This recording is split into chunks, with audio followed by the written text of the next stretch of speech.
Hello, we'd like to welcome everyone to the Siloam Springs Panthers pregame coaching show, our first show of the year.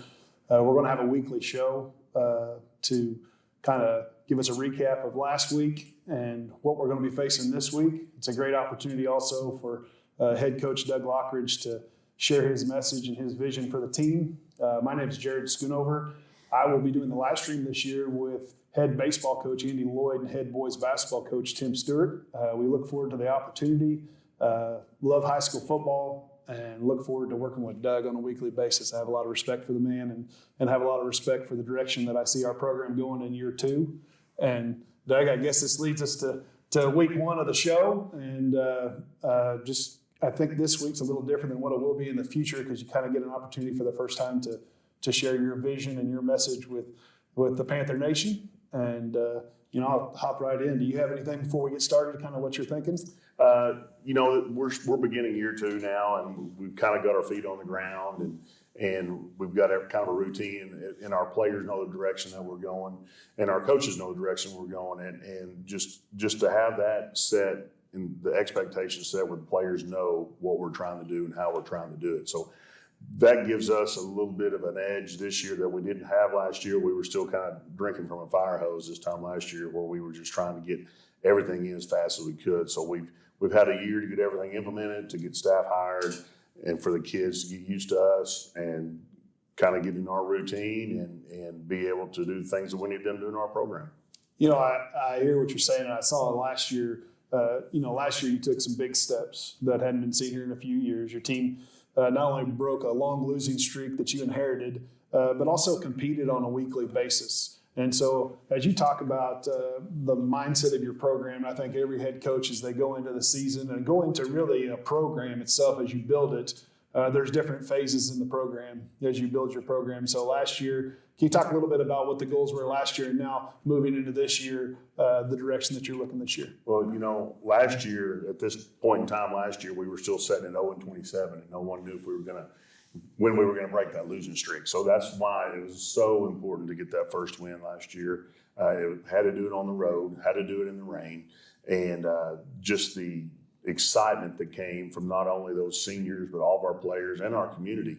There was crying, there was laughing, there was yelling, there was screaming, there was all kinds of emotions after we finally got that one win, and kind of to try to get that out of the way and then start working on what we need to do the rest of the season. But we started out 2-1, and then we got into conference play and ended up we did not win any conference games last year, but all of our games were competitive. They were 14-7 at halftime. They were 24-21. They were close games, and so we played 4 full quarter games last year in all of our conference.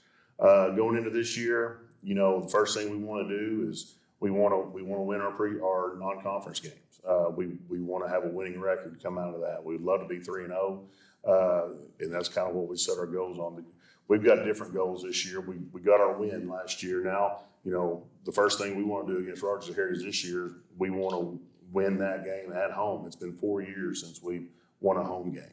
So the seniors can knock down that wall. We got the first win last year. We want to win our first home game this year in 4 years. And then we can kind of get into conferences. We have an early conference schedule and late, and we want to try to get one of those conference wins this year. It's been 5 years since we won a conference game. And then to win a conference game and then maybe at the end of the season get another one or two so we can solidify our chances of getting the playoffs. And it's been 5 years since we've been in the playoffs. So anyway, we got some big lofty goals. We just got to take one step at a time. Yeah, I hear you. I think last year was my first year in the district, just as it was your first year. And, probably didn't – you got to see I still remember standing on the sideline at Heritage and seeing the joy. It was literally joy and excitement in those boys as you finish that game. And, as myself as a longtime coach, getting to see it, I saw you and your guys I felt for you guys. I was happy for you. Happy for the kids.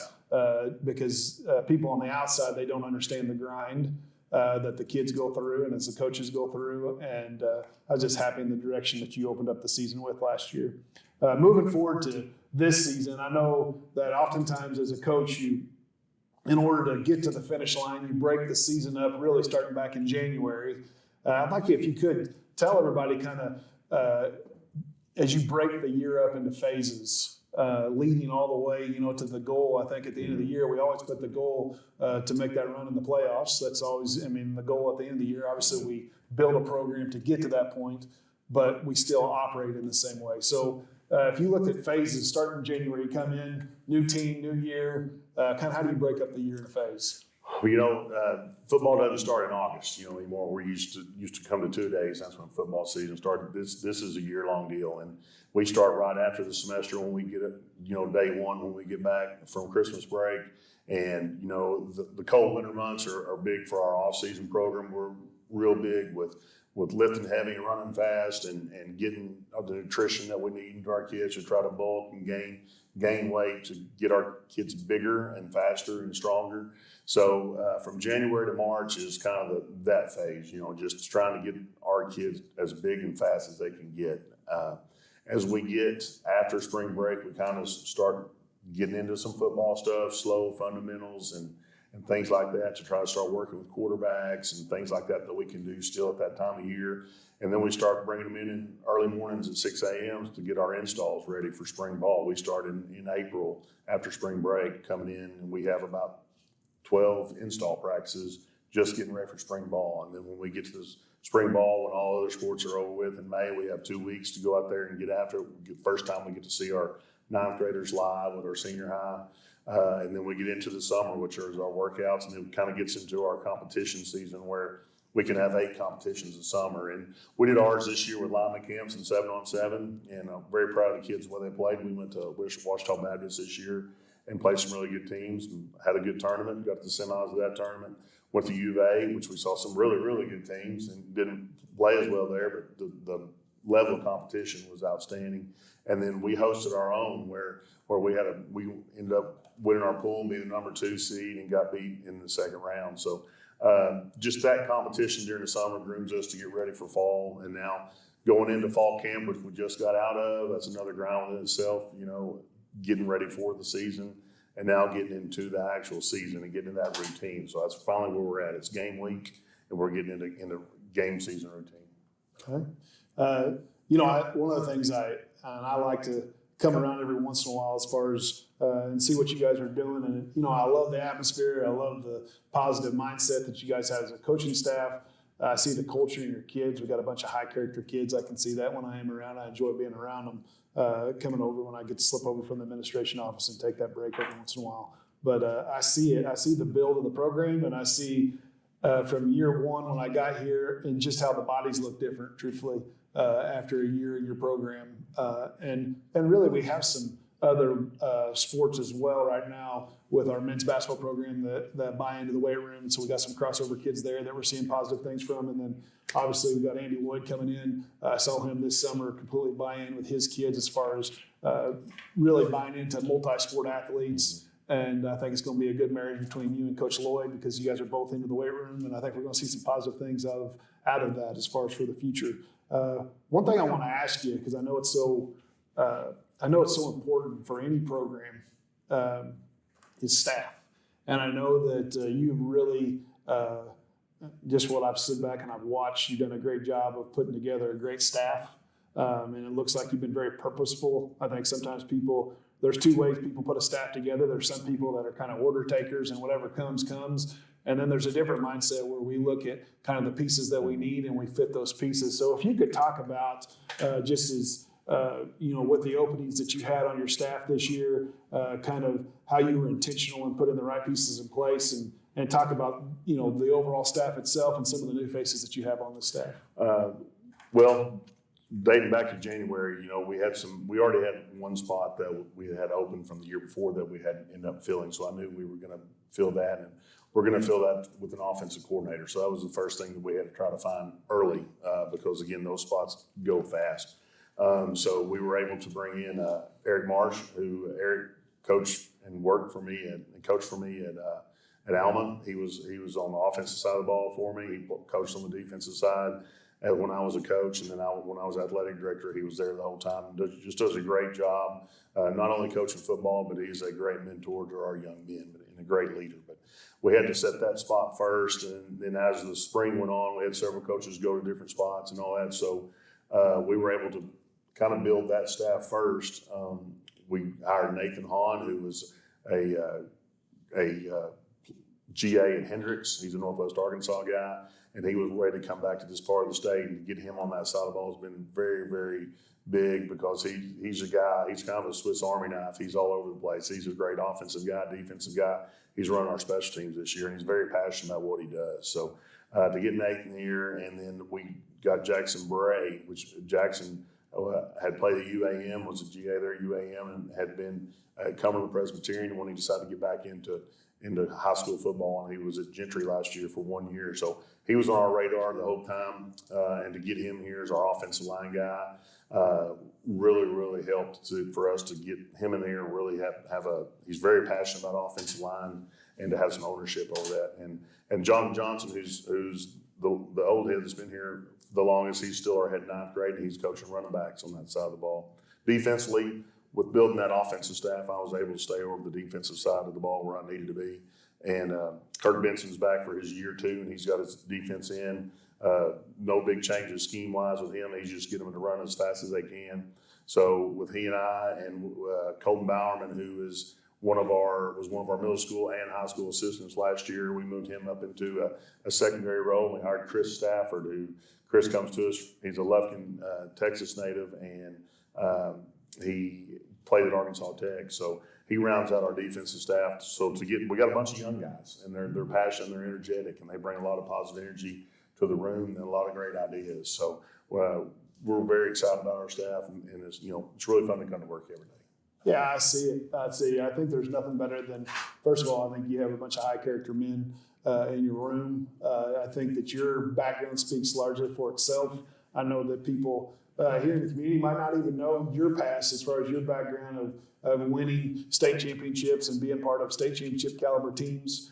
And I think it speaks well because good coaches want to work with good coaches. And I think we saw that in the offseason, as you already had good coaches on your staff, and now you got to bring in to finish and complete your staff this year for the 25-26 school year. You definitely brought in some high-quality coaches. And, it always goes back. There's a couple positions, I think, that on a staff that you got to be good at. You got to have a good coordinator, the opposite side of the ball that you are mindset-wise. First of all, I'm an offensive guy, and I always will be an offensive guy, but you can't win if you don't have a defense. And then I know that Coach Benson, you have a lot of faith in Coach Benson. We have a lot of faith in Coach Benson and what he's doing. And did great things last year, going to do great things this year. Offensive line, though, got to have a great O-line coach, got to have a great secondary coach. Yeah. And you hired a bunch of guys that not only are high character, good coaches, they got good pedigree in the background as far as being college football players, and I think it's going to transfer with our kids. I see a lot of excitement with those coaches. I'm excited about it myself. If you can talk a little bit about, I think every good team, every good program has an identity.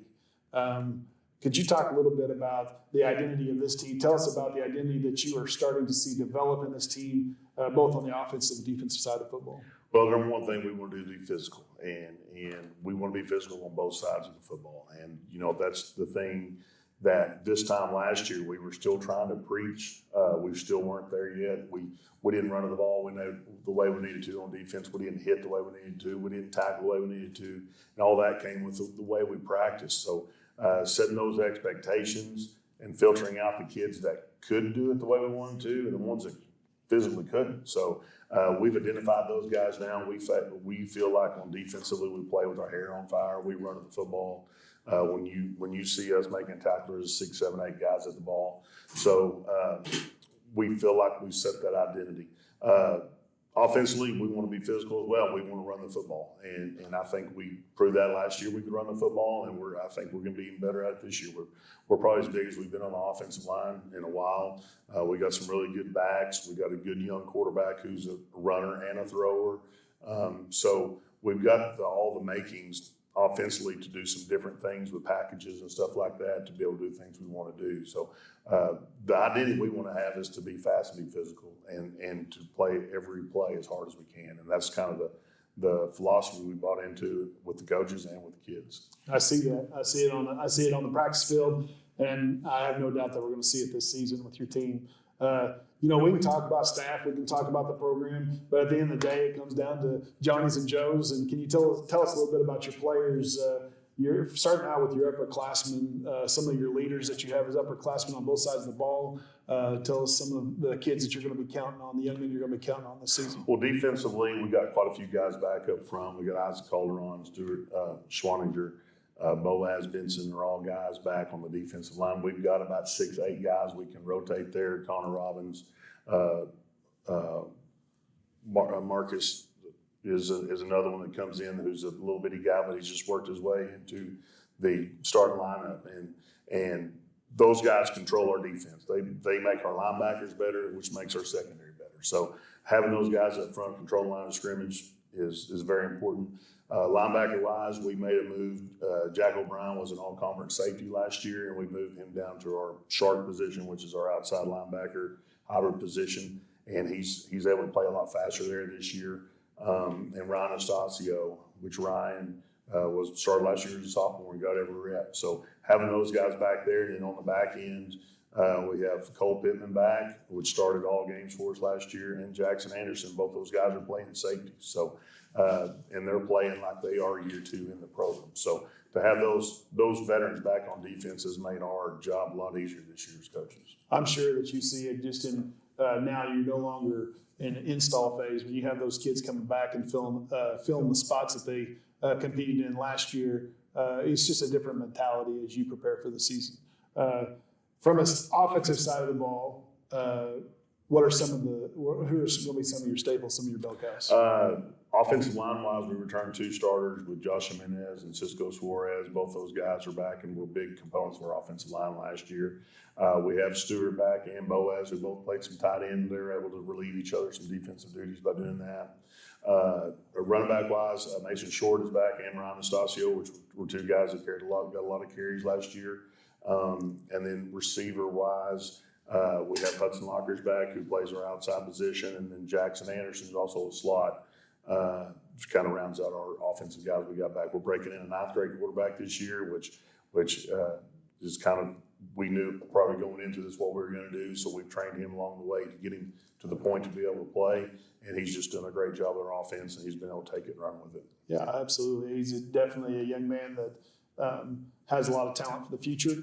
Is going to depend on some of these upperclassmen to step up and fill the way as far as leadership is concerned, but he is definitely not built or has a skill set of a typical freshman. So glad that he's part of this football program, but also just glad to see some of the upperclassmen that we have here. That's really, I see the identity forming from, you said earlier, a physical mindset. I see there's no doubt what you want. I definitely think that you want to have something that when coaches from the opponent's coaches look at film from the previous week, they say, what do we have to take away to be successful? And I definitely think that Siloam this year has some things that they are truly going to have to scheme up and to prepare for. Our defensive line, what you were talking about earlier, definitely is one. I think it's that's definitely a strong suit when you look at our football team. We have a special defensive line, and I see that being a force for us this year. And I think we're going to be a big physical team up front that's going to be able to run the football on a lot of people.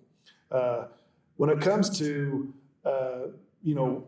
as we move forward in this show, this pregame show, so we're focused a little bit more on preseason here, kind of leading up, and as we move forward into week 2 after this week and into the future, we'll be talking a lot more about last week's game and going into this week's game. But we had a little scrimmage last week. Could you kind of share with us one of the things that I think people get caught up sometimes is they get their snippet from what they see, and you really don't get a lot till you watch film to really get the truth of what's going on. So after you got the chance to sit down with your staff and watch the film with the kids, what was your overall take on the film? Really proud of our effort and the way our kids played. Defensively, I thought we flew to the football like I was hoping we would, and I did. We were really basic on both sides of the ball going into that scrimmage. We ran one front, one coverage, and we ran, I think, one run play on offense. So to be able to, and that's what I told the kids for the scrimmage, I just want to see you play. We're going to be very simple, very basic. It was pretty much a 7th grade offense. And I just want to see you guys operate. I want to see somebody show out, because till you get them on that camera, you don't know what they're going to do. So that was the first time we'd be able to turn them loose against another team. And defensively, I was happy we didn't have any busted coverages. We played well against the run. We ran in the football. We played physical. We played fast. We played hard. I would like to create some turnovers, which we didn't get in that game. So that's one of the focuses going to be obviously this week. Offensively, I was proud we were able to run the football. Our offensive line really moved some folks the other night. We've got to clean up some fundamental issues, which I think hurt us when we got tired. We stopped moving our feet. We're going to get holding penalties, stuff like that. So the things we saw we needed to correct, we got to see. And those have been the focus going into this week. Yeah, that's the point of a scrimmage. You're seeing where you're at, get a taste of somebody else other than you've been grinding with each other for the last 30 days. You get a chance to see a different color, a different team, and get to go out there and compete. And I standing on the sideline watching, I saw a lot of positive things, everything from running the football, and I agree with you. There's some things that we can fix and correct, but they're all very fixable. And I think it's gonna show here in the future. Moving forward, now to close the show out and focus on what we got coming in front of us with the Heritage War Eagles. It's a 7A program. Anytime that you're going to play a 7A program, they're going to have numbers as far as in their school to have numbers in kids. Not necessarily the numbers on their football team right now, but they're going to have some size. Every year Heritage is going to have some big kids, and they're going to have a kid or two that are athletes that are difference makers. And so could you share with us kind of just what you see in Heritage on film? I'm sure that they're going to be an opponent that we got to show up and compete at a high level to have an opportunity to win that football game. Yeah, this is not a game that you walk in and say, no matter how we play, we're going to beat this team. We're going to have to play really, really well to beat Heritage.